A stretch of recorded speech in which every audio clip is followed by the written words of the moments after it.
지금 대한민국의 가장 큰 리스크는 수식어가 참으로 긴 한 사람입니다.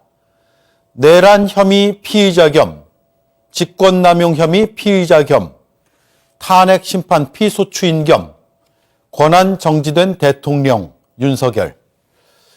그토록 외쳐왔던 국민을 위한다면 시간 끌지 맙시다. 헌법기관이 탄핵 심판 서류를 보내도 거부, 수사기관이 출석 요구서를 보내도 거부. 지금 무너진 대한민국을 일으켜 세우려면 가장 큰 리스크를 해소해야 하고, 그래서 하루가 급합니다. 내란 혐의 피의자 겸 직권남용 혐의 피의자 겸 탄핵 심판 피소추인 겸 권한 정지된 대통령 윤석열. 시간 끌 때가 아닙니다. 신속히 법적 판단을 받아 이렇게 긴 수식어를 빨리 하나씩 바꿔야 할 때입니다. 후보자님, 헌법 제21조 2항에 따르면 언론 검열은 인정되지 않습니다. 맞죠? 네, 그렇습니다. 예. 언론 검열이 인정되지 않는 이유가 뭡니까? 너무나 당연하게 표현의 자유를 침해하는 것이기 때문입니다. 왜 표현의 자유를 침해하면 안 되죠? 표현의 자유라는 것은 인간이 인간의 가치, 인간의 존엄성을 지키기 위해서 가장 중요한 부분이라고 생각을 합니다. 인간이기 위해서는 표현하지 않으면 안 되니. 그러면 예를 들면 허위의 사실인 경우에는 어떻습니까? 허위의 사실을 가려내기 위해서도 검열을 하면 안 됩니까? 사전 검열은 곤란하다고 생각을 합니다. 왜 안 되죠? 그것이 사전 검열을 하게 되면 네. 사전 검열하는 사람의 판단에 따라서 이것이 어떤 것이라고 재단이 되어버리기 때문에 사후적으로만 판단을 해야지 사전적으로 판단하는 건 안 된다고 생각합니다. 그러니까 그 이야기는 권력을 가지고 있는 사람이 검열을 하면 그 권력이 가지고 있는 사람이 어떻게 보느냐에 따라서 표현을 하려고 하는 사람들이 스스로 자기를 위축시키기 때문에 위축되기 때문에 안 된다. 그거랑 같은 맥락이시죠? 그렇습니다. 그러면 그 반대말은 헌법 정신에 따르면 무엇이 허위인지 무엇이 부당한지 이런 것들은 사상의 자유시장에 맡기게 되어 있다. 이렇게 이해하면 맞습니까? 그것도 그렇습니다. 네. 그러면 자, 어떤 사실이 보도가 됐는데 이게 허위라고 믿는 사람도 있고 진실이라고 믿는 사람도 있습니다. 그런 경우에 우리 헌법 정신에 따르면 국민들끼리 상호간에 토론을 해서 사상의 자유시장 속에서 진실이라고 더 국민들의 지지를 받는 것들이 그 시장 경쟁을 통해서 승리를 해서 국민들 다수 의견을 형성하고, 또 만약에 소수 의견이었던 게 시간이 지나고 나서 다시 경쟁해서 이기면 다시 다수 의견이 되고 이렇게 흘러가도록 하는 것, 이게 우리 헌법 정신에 맞다. 어떻게 보십니까? 동의하십니까? 네, 동의합니다. 네. 그러면 제가 좀 곤란할 수도 있는 질문을 단도직입을 하나 여쭙겠습니다. 바이든 날리면 논란 알고 계시죠? 네, 언론을 통해서 알고 있습니다. 네. 그 당시에 바이든이라고 들었다 또는 욕설이라고 들었다라고 느낀 국민이 한 3분의 2 정도 됩니다.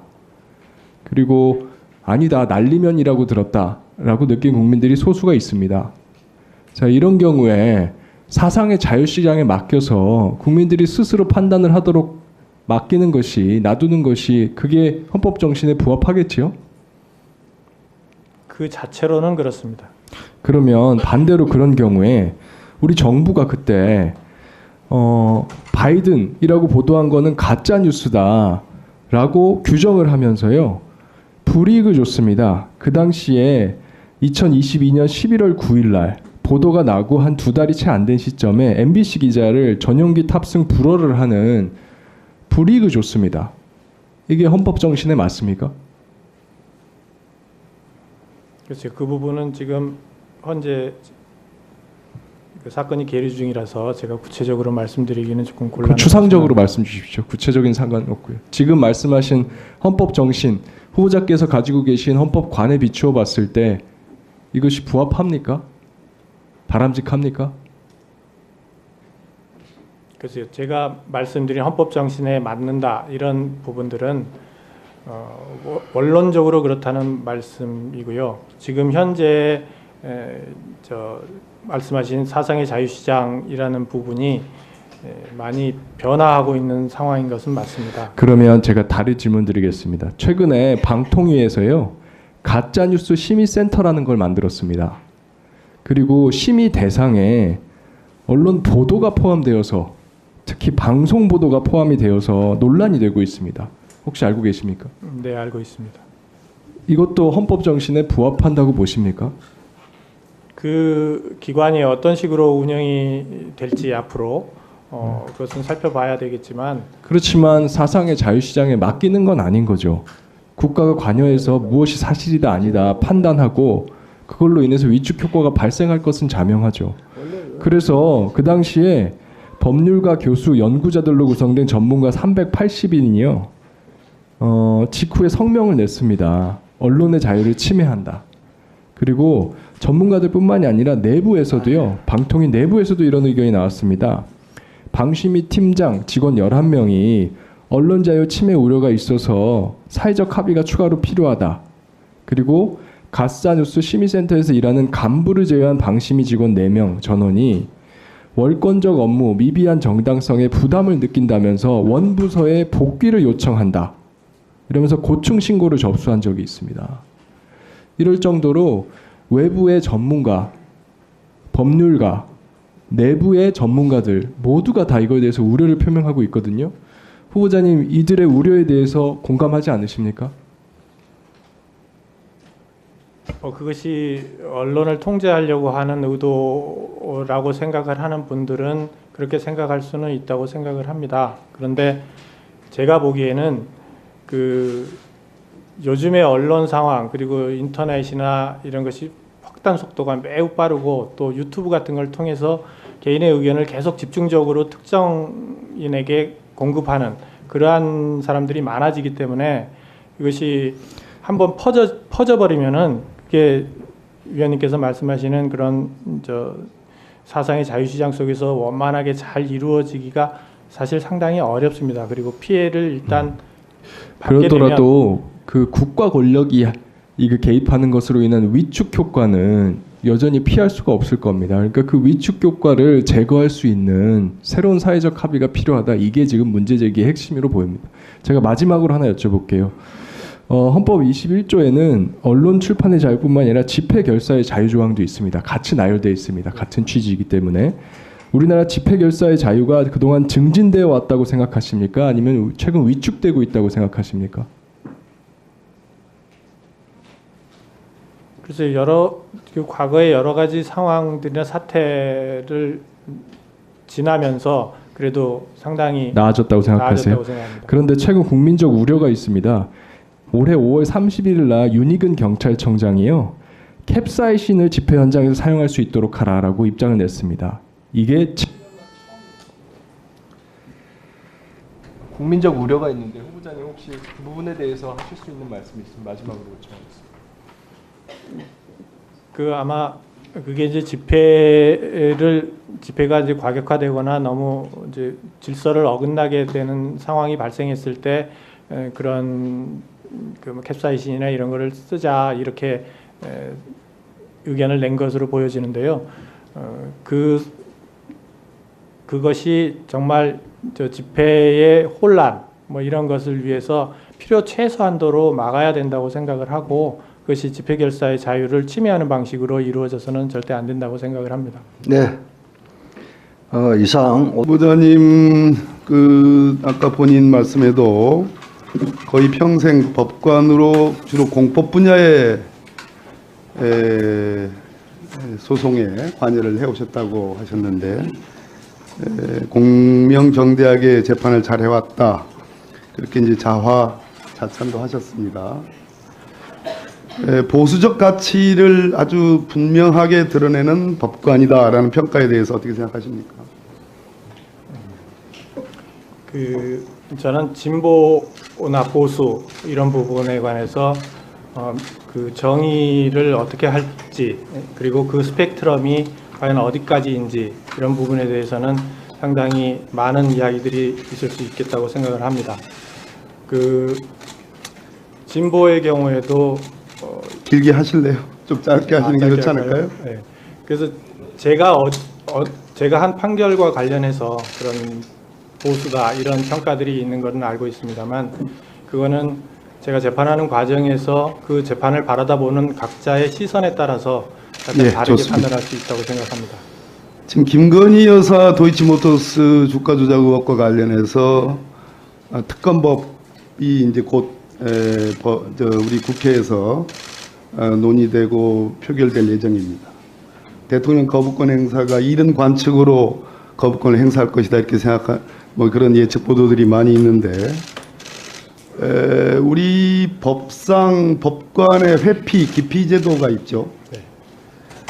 우리 헌법 원칙들을 해석하고 설명하는데 명문의 규정이 없다 하더라도 여러 가지 헌법 원칙들이 있고 내재적 한계들이 있죠. 네. 대통령의 권한들을 포함해서 여러 공직자들의 권한이라든지 또는 기본권을 해석하는 데서 그렇습니다. 그랬을 때 대통령의 부인에 관련된, 그러나 더 넓게 보면 대통령도 무관하게 보이지 않을 수도 있는 국민적 시각에서 그런 부분에서 대통령이 그 부인에 대한 특별 검사의 수사를 하는 그런 법안을 거부권을 행사한다면 그것은 소위 말해서 회피의 법리에 충돌하는 거 아니겠습니까? 어떻게 생각하십니까? 그 특검법 지금 현재 이제 국회에서 통과된 특검법과 관련해서 대통령의 거부권 행사 여부와 관련해서는 대통령이 그 거부권을 행사할 것이냐 안 할 것이냐 하는 것은 대통령의 지위에서 하는 것이지 개인의 지위에서 하는 것은 아니라고 생각합니다. 그래서 적절하게 정책적 판단에 의해서 이루어질 거라고 생각되고 현재 진행 중에 있는 사건과 관련해서 제가 구체적으로 제 의견을 말씀드리는 것은 좀 적절하지 않나 이렇게 생각을 합니다. 그 한동훈 법무부 장관이나 법무부의 입장에서는 대법원장 혹은 대법관에 대한 인사검증을 법무부에 두고 있는 인사정보관리단에서 검증하는 것은 맞지 않다, 하지 않겠다라는 그런 명확한 언급이 있었으나 헌법재판관, 헌법재판소장에 대한 인사검증에 대해서는 언급이 없습니다. 후보자께서 서면 질의에 답변하시기를 사법권 독립에 영향을 끼치는 것으로 볼 수 있는 외관을 만들 우려가 있으므로 사법부에 대한 인사검증을 법무부에서 한다는 것은 바람직하지 않다고 생각한다는 답변을 하셨죠. 네. 그 사법부에는 헌법재판소를 포함하는 거죠. 네. 지금 후보자에 대한 인사검증을 법무부 인사정보관리단에서 했습니까? 네. 그러면 후보자가 염려하는 사법부 독립, 헌법재판소의 정치적 독립성과 관련해서 염려하는 부분들이 이루어졌네요. 제가 생각하기에는 그 인사검증단에서 검증을 하는 것은 그 후보자가 적절한 사람인지 여부를 판단하는 작용이고 그것은 임명권자인 대통령의 말하자면 판단에 도움을 주기 위한 거라고 생각합니다. 그래서 그 자체가 사법권 독립을 침해한다는 뜻이 아니고 그것이 이제 행정부 소속인 법무부 하에 있으니까 그것이 외부적으로 비춰질 때는 법무부가 사법부를 검증하는 거 아니냐 이렇게 비춰질 우려가 있다는 뜻입니다. 있죠? 예, 우려는 있습니다. 자, 대통령이 전직 검사 출신이다라는 얘기를 하지 않다 하더라도 대통령실 인사기획관, 인사비서관, 인사정보관리단을 법무부 밑에 두고 있고 법무부 장관은 검사 출신이었고 또 공직기강 비서관 전부 다 검사 출신입니다. 이렇게 인사에 관련된 검증 업무, 인사기획 업무를 전부 다 검사 출신들이 대통령실과 법무부에서 장악하고 있는 이러한 인사검증 시스템이 후보자 생각에 바람직합니까? 소위 권력의 집중 또는 한 가지 시선과 한 가지 색깔에 의한 검증이라는 측면에서 인사검증 실패 사례는 무수히 많지요. 이 정부 들어서서. 물론 과거 정부도 그랬습니다만은. 그러나 대통령이 갖고 있는 헌법상의 인사권에 기초해서 대통령을 보좌하는 비서실에서 하는 인사검증 업무와 그와 달리 법무부에는 법무부 직제 어디에도 정부조직법 어디에도 법무부 장관의 권한 중에 인사 업무가 있지 않습니다. 이거 관련해서 인사의 검증에 소위 한 가지 색깔, 한 가지 목소리, 그로 인한 인사검증의 실패를 우려하는 본 의원의 지적에 대해서는 후보자 어떻게 생각하십니까? 그 인사검증을 누구에게 맡겨서 어떻게 할 것인가 하는 것은 대통령의 결단이라고 생각을 합니다. 그래서 그것이 어떻게 해서 어떤 조직에 의해서 어떤 방식으로 어떤 사람에 의해서 이루어지는가에 관해서는 대통령의 결단이기 때문에 후보자인 제가 구체적으로 바로 그 점입니다. 예. 제가 모두의 첫 질문을 보수적 가치를 대변하는 법관이셨다라고 단정적으로 말씀을 드렸고 후보자도 그걸 부인하지는 않았습니다. 지금 결단이라는 표현을 썼습니다. 대통령의 결단, 우리가 헌법 배울 때 많이 들었던 얘기입니다. 결단주의라는 것, 법실증주의라는 것. 그러나 그것은 낡은 이념이고 낡은 헌법적 가치라는 것은 그 뒤에 많이 검증이 됐습니다. 후보자는 대통령의 결단은 다 옳습니까? 그렇게 생각하지는 않습니다. 대통령의 결단이 잘못된 경우에 헌법재판관이 된다면 그 부분에 대해서 단호히 그와 다른 목소리를 네, 그렇게 하겠습니다. 지명을 축하드림과 동시에 참 엄청난 그 무거운 책임을 지게 되셨다는 점도 말씀드립니다. 우리 후보자님도 공감하시죠? 네. 네. 저기 제가 점심 때 그 정해 시간에 갑자기 저 기사를 봤어요. 지금 아니 그 아까 분명히 오전에도 그렇고 다른 의원님들 질문에도 우리 후보자님은 나는 보수다고 그렇게 딱 정해서 할 수 있는 입장이 아니라고 말씀하셨죠. 네, 그렇습니다. 그런데 이제 저희도 현직에 있을 때 그 후원금 내는 것 때문에 고민할 경우가 있습니다. 그런데 저 기사에 벌써 저런 기사가 나온다면은 국민들이 저 기사를 보고 우리 후보자님에 대해서 과연 어떤 신뢰를 할까? 우리 후보자님이 600만 원이면 후보자님이 굉장히 큰 돈이지 않습니까? 어떻게 그렇게 경솔하게 그렇게 하십니까? 거기 지금 그 단체를 맡고 있는 분과 후보자님의 어떤 친인척 관계 이런 부분 이해를 한다 하더라도 그렇게 거액의 돈을 후원하고 이런 부분은 후보자님이 이런 헌재 재판관 되시는 것에 대해서 전혀 생각을 안 하셨다 하더라도 당시 현직 법관인데 이게 과연 후보자님 온당하다고 생각합니까? 저거 아마 저희 처영이 이사장으로 있는 단체를 말씀하시는 것 같은데요. 처영이 그 단체를 만든 취지는 아니 제가 후보자님 말씀 끊어서 그런데 제가 이제 처형 이런 말씀 이런 방구도 안 했고 네. 이 단체에 대해서 지금 언론에서 저런 지적을 할 때는 후보자로서 경솔한 처신일 수 있다 하는 점을 지적하는 겁니다. 앞으로 헌재 재판관 하시면서도 저렇게 또 하실 겁니까? 뭐 색깔이 명백한 그러한 단체라고 하면은 제가 그렇게 해서는 안 될 거라고 생각을 합니다. 언론에서 지금 저는 단체 이름도 말하지 않았어요. 응? 언론의 평가는 결국 국민의 평가 아니겠습니까? 저런 부분 좀 신중하게 처신해 주신다는 뜻으로 답변을 이해해도 되겠습니까? 네, 그렇습니다. 네. 오늘 그 청문회는 후보자에 대한 적격 청문회가 아니라 마치 이게 탄핵 청문회, 무슨 전 정권 청문회, 민주당 비난 청문회 뭐 이런 것처럼 지금 청문회가 돌아가서 참 안타깝기 짝이 없습니다.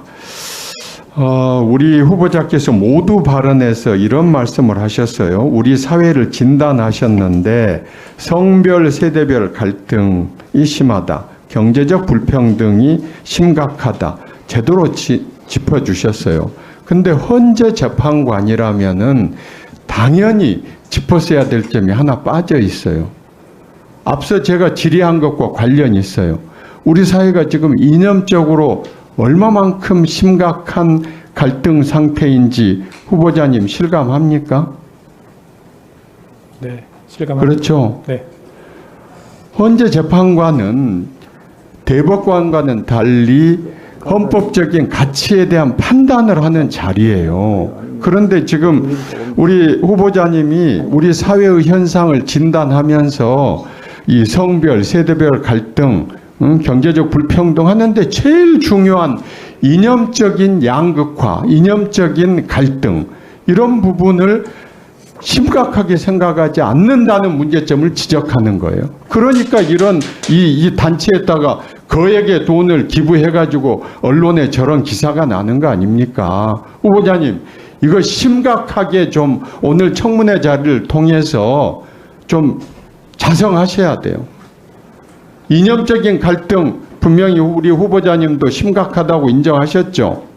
네, 그렇습니다. 앞으로 헌재 재판관으로서 지금 앞으로 헌재 재판관이 된다면은 해야 될 사항들에 대해서 균형 있는 자세, 사회가 나아갈 방향, 이 말씀하시면서 사회적 갈등에서 국민 통합 말씀하셨어요. 근데 지금 우리 후보자님이 걸어온 길은 보니까 오히려 지금 사회적 갈등을 부추기는 데다가 기름을 갖다 부었어요. 이거 정말 심각하게 반성하셔야 돼요. 응? 후보자님이 어떤 결정을 내리면 누가 지금 국민의 50%는 모르겠어요. 보수 성향, 극우 성향 단체들은 응? 그렇지만 그렇지 않은 분들은 승복하겠습니까? 응? 우리 후보자님도 제일 중요한 헌법재판소에 대한 신뢰를 굳건히 하겠다는 의지를 밝히셨어요. 앞으로 이 부분 각별히 신중하게 좀 해주시기 부탁드립니다. 네, 유념하겠습니다. 다음 페이지 좀 보여줘 보세요. 저기 지금 그 변호사 사무실 압수에 대한 주요 사례 다음 페이지도 좀 봐주세요. 저기 보면 굴지의 로펌들도 들어가 있어요. 다음 페이지 넘겨보세요. 자, 지금 비밀 유지권 우리 후보자님은 보면 형사재판을 많이 해오셨잖아요. 지금 그 다음 페이지도 좀 넘겨보세요. 저기 지금 변협에서 비밀 유지권 침해 실태 부분 쭉 나옵니다. 이거 정말 후보자님 이래서는 안 되는 거 아닙니까? 비밀 유지권 저렇게 수사기관에서 마음대로 침해하는 거 어떻게 생각하십니까? 깊이 그렇게 고민할 문제입니까 이게? 수사기관에서 마음대로 비밀 유지권을 침해한다고 하면 그것은 있을 수가 없다고 생각합니다. 그거는 당연히 필요에 의해서 그 원칙에 따라서 뭐 압수수색이든 뭐 이런 걸 해야 되는 것이고, 그런데 이제 그게 어느 정도 어느 범위까지 보호를 해야 될 것이냐 하는 부분은 사회적 합의가 필요하다고 생각을 합니다. 네, 후보자님 말씀 들으니까 많이 실망이 됩니다. 헌법적으로 제일 형사 피의자 피고인한테 중요한 게 변호인의 조력권 아닙니까? 오직하면 대한변협에서 저런 호소를 하고 있는데 저는 후보자님이 변호인의 조력권은 거의 심성 불가침의 기본권이라고 생각합니다. 법원이나 검찰이나 이런 부분에 대해서 신중하게 해야 된다고 생각합니다. 이런 답변을 기대를 했어요. 지금 답변하는 거 들어보면 마치 경찰, 검찰, 수사기관 답변 같아요. 예. 보충드릴 때 또 기대하겠습니다. 좀 깊이 있는 답변을 기대합니다. 네.